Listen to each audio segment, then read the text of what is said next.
دوسری چیز جماع، اس سے یہ بھی بڑی ناپاکی ہے۔ جماع کس کو بولتے ہیں؟ میں نے واضح طور پر ایک انگلش کا لفظ استعمال کیا تھا جس سے کلیئر معلوم ہو جاتا ہے کہ کس کو کہتے ہیں جماع۔ انٹر کورس کو جماع کہتے ہیں، اس کے علاوہ کی حرکتوں کو جماع نہیں کہتے جو بڑی ناپاکی نہیں ہوتی ہے، ٹھیک ہے؟ اس کے علاوہ کی حرکتیں معلوم ہے، اشارہ کر۔ تو انٹر کورس ہو رہا ہے تو یہ کیا ہے؟ چاہے انٹر کورس میں پانی نکلے یا نہ نکلے، بیماری کی وجہ سے پانی نہیں بھی نکلتا ہے، علماء نے لکھا ہے کتابوں میں یہ بات، اور سائنس سے بھی بات ہے یہ۔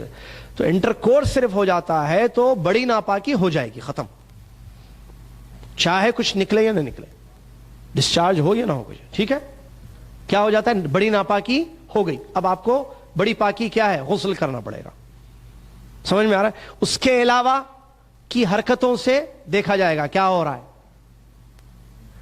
اگر حدث اصغر ہو رہا ہے تو وضو، یعنی مدی ودی نکل رہی، ٹھیک ہے؟ اگر حدث اکبر ہو رہا ہے اس سے، کیونکہ بعض کمزور ہوتے ہیں اسی میں جو ہے فارغ ہو جاتے ہیں، تو انٹرکورس کے علاوہ کی حرکتوں میں اگر بڑی ناپاکی ہو رہی ہے تب اس پر غسل واجب ہو جاتا ہے۔ چلیے، اس کے علاوہ دو چیزیں خواتین سے تعلق رکھنے والی ہیں، معلوم ہے حیض و نفاس۔ مینسس معلوم ہے، اور مینسس میں ہے ایک استحاضہ ہوتا ہے الگ، اس میں نہیں ہے وہ چیز، چلیے۔ اور نفاس اس میں بھی ہے، اور نفاس میں غلطی عام طور پر عورتیں کہتی ہیں 40 ڈیز ذہن میں ہے، نہیں، جب تک بلیڈنگ، کسی کو 30 ڈیز میں ڈیلیوری کے بعد بلیڈنگ بند ہو جاتی ہے تو ختم نفاس اس کا، غسل کر کے نمازیں شروع کرنا واجب ہے۔ یہ نہیں کہ وہ انتظار کرے کہ نہیں وہ چھلا نہیں ہوا ابھی میرا، اور کہاں سے چھلا بھائی، کہاں کا چھلا، یہ چھلا چھٹی کہاں سے لا لی، ساری دنیا والوں کو بتائے سنو سنو ہماری بیگم کو جو ڈیلیوری ہو گئی تھی نا، ہاں بچہ ہوا تھا بتائے تھے آپ خوشخبری، تو وہ جو بلیڈنگ ہو رہی تھی نا، ارے یہ کیا بیکار باتیں ہیں بھائی، یہ گھر کی باتیں ہم باہر نکال رہے ہیں، یعنی گویا کہ ایسے بول رہا ہے وہ جو بلیڈنگ ہو رہی تھی نا وہ 40 ڈیز ہو گئے، وہ رک گئی ہے، آئیے دعوت ہے گھر میں، کھانا کھائیے۔ چھلا چھٹی کیا ہے؟ چھلا، یہ کہاں سے چھلا؟ عجیب چھلا نکالے، یا اور ایک بیہودہ قسم کی حرکتیں بعض گھروں میں ہوتی ہیں، بات آ گئی اس لیے بتا رہا ہوں۔ بچی 11 سال کی ہے، 12 سال کی ہے، جیسے ہی بچی کو مینسس شروع ہوئے پہلے بچی کیا ہو گئی؟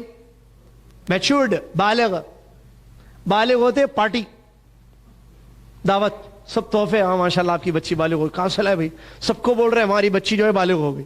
اعوذ باللہ، یا شیخ یہ چھپانے کی چیزیں ہیں، دنیا والوں کو بتا رہے ہیں۔ یا بعض کیونکہ سوالات آتے ہیں نا، کمرے سے نکلنے نہیں دیتے بچی کو ایک دن، پتہ نہیں ایک دن یا کتنے گھنٹے اسی کمرے وہاں اندر ہی رہنا،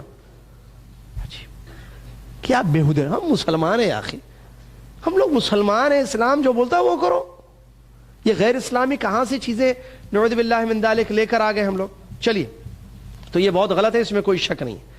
تو حید و نفاس سے جو ہے کیا ہوتا ہے؟ بڑی ناپاکی ہو جاتی ہے، اور اس سے بڑی پاکی حاصل کرنا ضروری ہے۔ چلیے، یہاں ایک بات یہ بھی ہے کہ حدث اصغر ہو یا اکبر ہو، چھوٹی ناپاکی ہو جیسے پیشاب وغیرہ کیا ہے، ہوا خارج ہو گئی ہے، یا بڑی ناپاکی، نماز پڑھنا، بیت اللہ کا طواف کرنا جائز نہیں ہے۔ نماز پڑھ سکتے ہیں؟ نہیں پڑھ سکتے، بڑی ناپاکی ہو گئی تو، چھوٹی ناپاکی ہوگی تو نہیں پڑھ سکتے نماز، طواف بھی نہیں کر سکتے۔ اس کے علاوہ بڑی ناپاکی اگر ہو جائے تو مسجدوں میں ٹھہرنا، قرآن مجید کو چھو کر پڑھنا جائز نہیں ہے۔ نماز کے علاوہ بڑی ناپاکی ہو گئی، کسی کے احتلام ہو گیا، منسس ہے عورت، کیوں نفاس میں ہے عورت، ٹھیک ہے، تو مسجد میں ٹھہرنا اس کے لیے جائز نہیں ہے، مسجد میں نہیں بیٹھ سکتی ہو، ایک قرآن مجید کو چھو کر نہیں پڑھ سکتی۔ البتہ بغیر چھوئے، جو یاد ہے، حالت حیض میں، نفاس میں عورت قرآن کو پڑھ سکتی ہے، یہاں تک کہ اگر گلاؤز پہن کر بھی، جیسا کہ شیخ بن باز رحمۃ اللہ علیہ کا فتویٰ ہے، گلاؤز پہن کر بھی اگر وہ قرآن کو ہاتھ لگا کر پہنتی ہے تو ایسی صورت میں اس کے لیے وہ چیز جائز ہے، ٹھیک ہے۔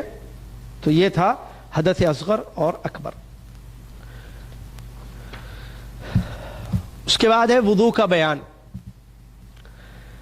بخاری مسلم کی مشہور حدیث ہے، اللہ کے نبی علیہ الصلوۃ والسلام نے فرمایا لا تقبل صلاۃ بغیر طہور، بغیر طہارت کے نماز قبول نہیں ہوتی ہے، بغیر وضو کے، عفواً بغیر وضو کے نماز قبول نہیں ہوتی ہے، لہذا نماز پڑھنے کے لیے وضو ضروری ہے۔ اب وضو کا بیان ہے، وضو کا ذکر سورہ مائدہ کی آیت میں آیا ہے، قرآن میں اللہ تعالیٰ نے فرمایا یا ایھا الذین آمنوا اذا قمتم الی الصلاۃ فاغسلوا وجوهكم وأيديكم إلى المرافق وامسحوا برؤوسكم وأرجلكم إلى الكعبين.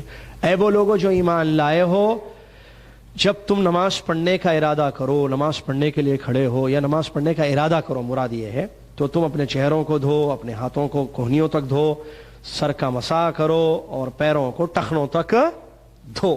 یہ اللہ تعالیٰ نے قرآن میں حکم دیا ہے، اور نبی علیہ الصلوۃ والسلام نے حدیثوں میں باقاعدہ جو ہے وضو کے مسائل کو تفصیل کے ساتھ بیان فرمایا. وضو میں جو مسئلے انشاءاللہ ہم پڑھیں گے وہ ہے: نمبر 1 وضو کے فرائض کیا ہیں، نمبر 2 وضو کی سنتیں کیا ہیں، نمبر 3 وضو کی شرطیں کیا ہیں، اور نمبر 4 وضو توڑنے والی چیزیں کیا ہیں، اور نمبر 5 وضو کا مسنون طریقہ کیا ہے. پھر موضوع پر مسح کا بیان بھی آئے گا، اور غسل کا بیان اور تیمم کا بیان بھی آئے گا.